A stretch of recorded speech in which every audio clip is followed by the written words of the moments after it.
Offside Sports rolls on for the Loft 100 studios in Southern California, brought to you by Turtlebox Audio.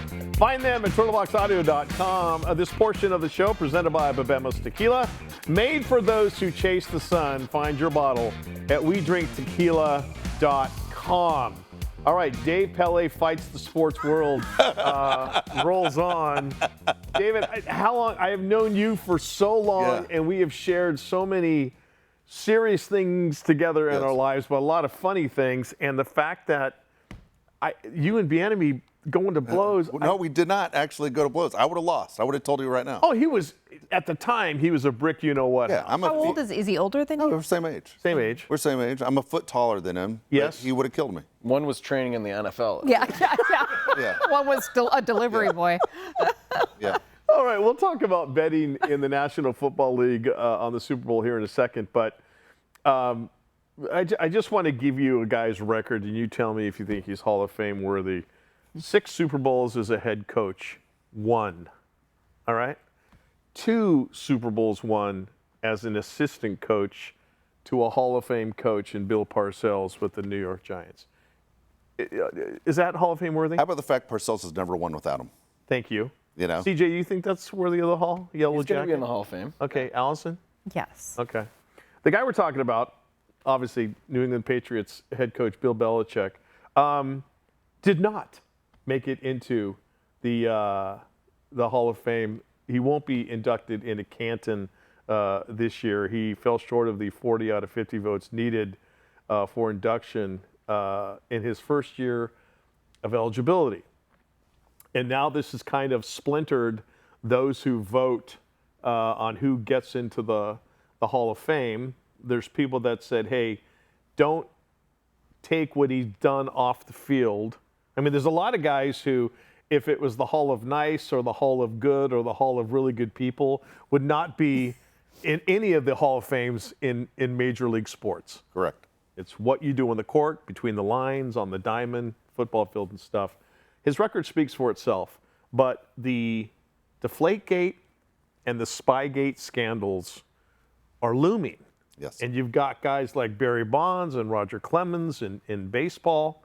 I'm sure there's people in basketball that have been kind of embargoed because sports writers have very, very long memories. And it can come down to as easy as, hey, Eric Bieniemy tried to fight me one day.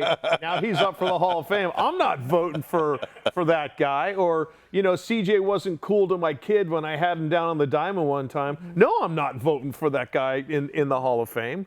But Allison, Spygate and Deflategate, is that enough to say, you know what, he's got to wait a year just to kind of whittle him down a peg? Yeah, I think those 2 reasons are why, obviously, he did not get in this year.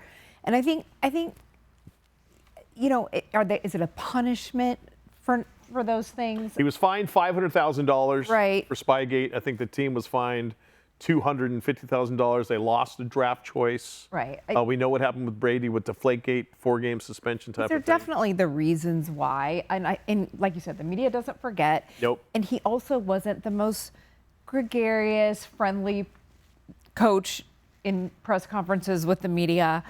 So I think those things, they just hurt him. And rightfully so or not, Yeah.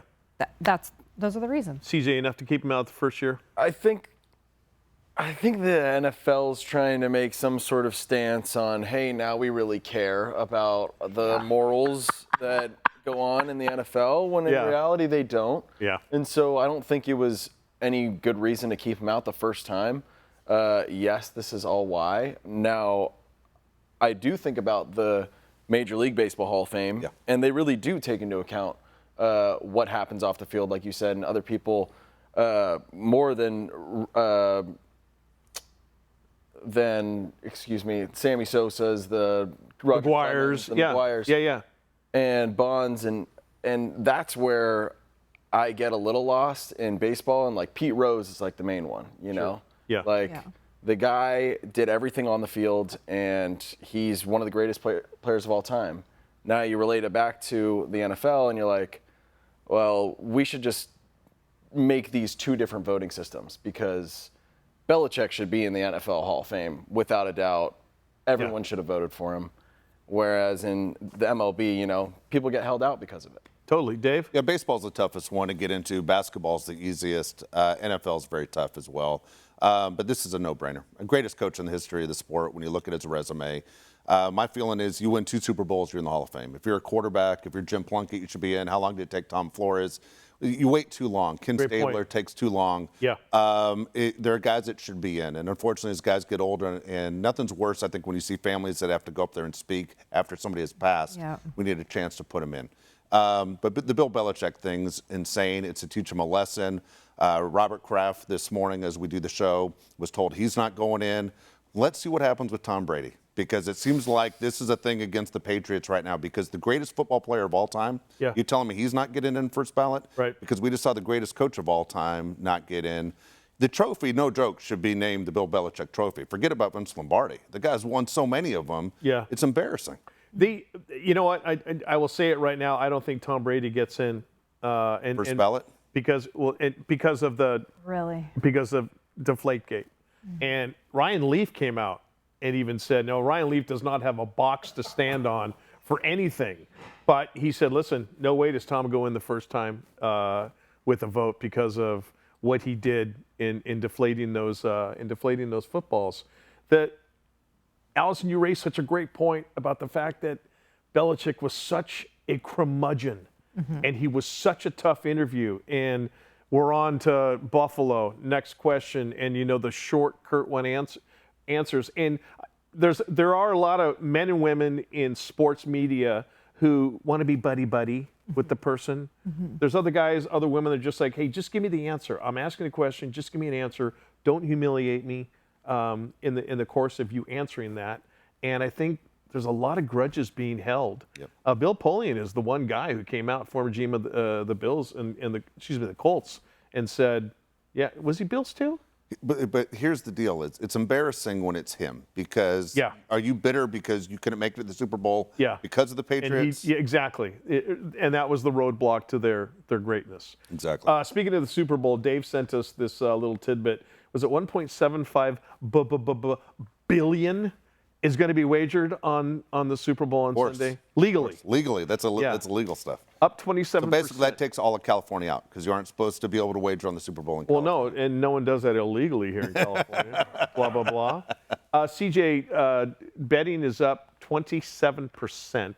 And I asked you the question, does it show you that the NFL is really, really healthy, or are we just developing degenerate gamblers left and right as those numbers skyrocket? I'm going to go with that the NFL is really, really healthy, because I don't want to say what I really think. And as a pro athlete, I know there's certain things you got to steer away from. Oh, yeah, of course. But I also wonder how many, like $1.76 billion, that is so much money. How much money is coming from, or how many people are gambling, in the sense that is $500 million coming from 10 people?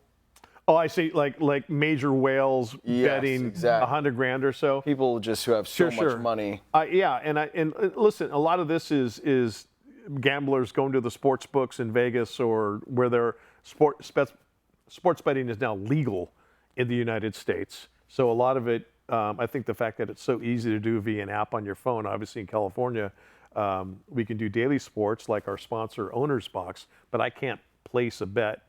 I'm going to take the Seahawks -4.5 to win this football game. Allison, 1.7 whatever it is billion dollars legally.